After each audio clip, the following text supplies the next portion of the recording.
We are starting over. Are you so excited? Yeah. I'm AJ. I'm Elena. We are coming to you not live, pre-recorded from Guatemala. We are talking about cross-cultural ministry. It's something that's always been really close to our heart. Isn't that right? Yes. And why? Well, diversity, we really believe, helps us. It pushes us closer to heaven. It helps us make earth look more like heaven. It helps us be better citizens of heaven, might we say. And second, here on earth there's systems of injustice that limit people of color, that limit people in other countries from using their gifts and participating in God's kingdom. And that's something that hurts our hearts. And so we believe that diversity, cross-cultural ministry, that help us to move these systems. In Isaiah 58, it talks about doing away with the yoke of oppression, doing away with malicious talk, loosing the chains of injustice, being a repairer of broken walls. It's something we really believe in, and it's something that we think starts with relationships. So we got to move in close. So we've learned to walk alongside people who aren't like us, even when that's uncomfortable, because we have a lot of things to learn about ourselves, a lot of things to learn about God from people who aren't like us. But rubbing shoulders with those who aren't like us threatens our identity a lot of times. It's threatened our worldview, but we believe that it has, and it is pushing us towards Christ more and more. So in our experience, I left CMU 2013, got married to Elena, and we moved to our hometown, but into a different part of our hometown, to the inner city of Holland, Michigan. And there we engaged with a pretty African-American congregation and community, and Latinos as well, and invested in young folks in the community. And there's a different culture there. I think more culture shock than we really thought would be there. And then through those 2 years, we felt called to go overseas to serve and to learn from the poor in what ended up being Guatemala through a sending agency called Team. You can ask Jess about that. But we've learned a lot from both of these experiences. So we're going to share a little bit about some things that were hard, some things that stood in the way, and some things that God kind of brought out of that.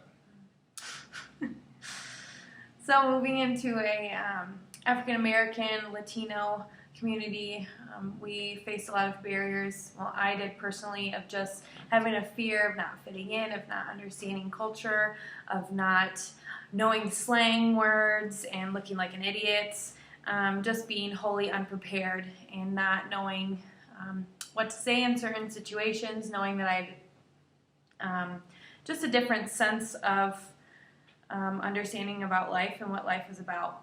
And come to think of it now, a lot of those things were true. I didn't fit in, and I walked into a lot of situations with anxiety, knowing that. So we had to learn how to lean on God, and we had to learn from people who were very unlike us. And I felt many times that I couldn't relate to people, but I learned that just because you can't relate to someone doesn't mean that you can't be their friend and walk alongside their lives and learn from them, because we know that love crosses boundaries, any boundaries. And I also learned that transformation. Yeah, that's all right. That transformation takes time, and it's hard. And our eyes were open to a lot of deep pain, racial segregation, poverty cycles. And one of our boys said to me one time, Elena, I'm just learning how to survive. And we're going about it day by day, which made me pretty sad. I learned that being truly present in their lives and walking alongside them, I was saying to them, you're loved. And those were words that I had to tell myself a number of times too, because I walked into a lot of situations with a lot of anxiety because of those barriers. But I learned that it's better to step out in anxiety into the unknown at your own risk if it means that someone's going to feel more loved today than they did yesterday. Because that's why we're here. We're here to glorify God, and we're here to love people. And a lot of times that means being uncomfortable. But at the same time, I created we created lasting friendships and relationships. And we learned a lot about ourselves and a lot about God along the way. And then we both learned a lot from our time in Holland, and God was calling us to go somewhere else.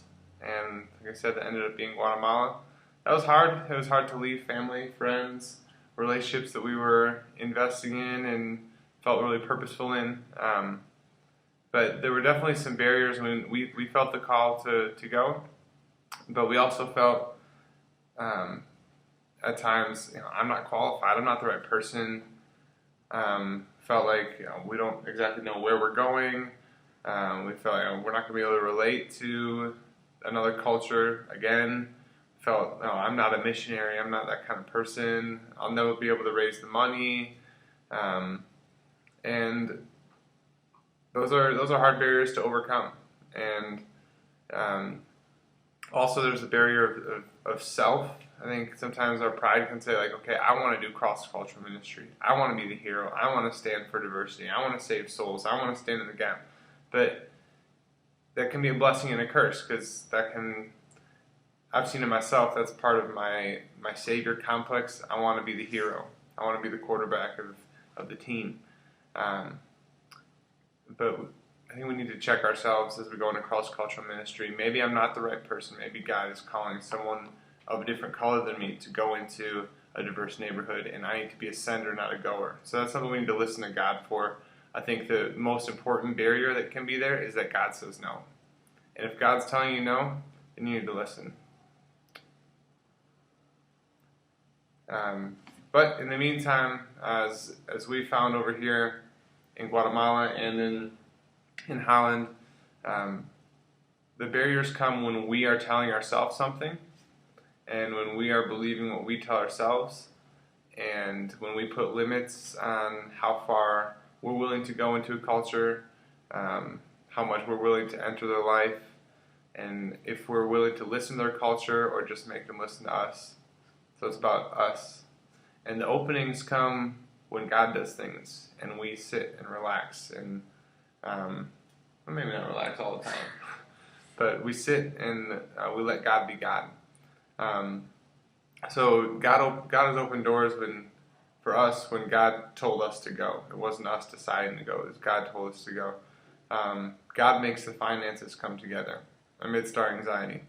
God made it the destination for Guatemala clear in time after we had been thinking about Brazil and Nepal and Mexico. And then God made Guatemala really clear outside of our plans. In time, God makes the ministry clear. And we were unsure about that. We came down here and we were like, well, the ministry that we thought we were going to be serving in isn't quite as structured as we thought it would have been. And in time, God's made it clear-ish. And it's still making it clear. God's allowed us to learn the language. That was a huge barrier that we faced, and we're still going to face it, but with God. And so overall, God is the one who allows you to connect with the culture, with people who you have no business connecting to. Elena had no business connecting to the girls that she connected with in Holland by the world standards. I had no business connecting with the guys I connected with, and we feel the same way in Guatemala. Like, how are we supposed to connect here? But when humility comes first, it allows God to do work. God humbles you. In your emptiness, in our emptiness, God glorifies himself as the provider. In our own inability, God glorifies himself as a life changer. We're not the ones changing lives. God is. There was one day a few months ago when I was feeling really lonely, feeling really purposeless, and meandering about just to get out of the apartment and feel like I was engaging somewhere. I meet a guy on an apple stand and have time to have a late night dinner and start discipling with that person. And I think the biggest lesson I've learned about cross-cultural ministry is it's emptying me, it humbles me, and in the emptiness, God fills things and God gets more glory. So I hope a piece of our story can be helpful. I hope you can wrestle through some of those same questions. What is it about you and what you're telling yourself that keeps you from cross-cultural ministry or effective cross-cultural ministry? And where is it that you need to step back, let God be God, and let Him do the work. If He's calling you to go, go. Whether that's a relationship across the street or whether that's going across the world to do something.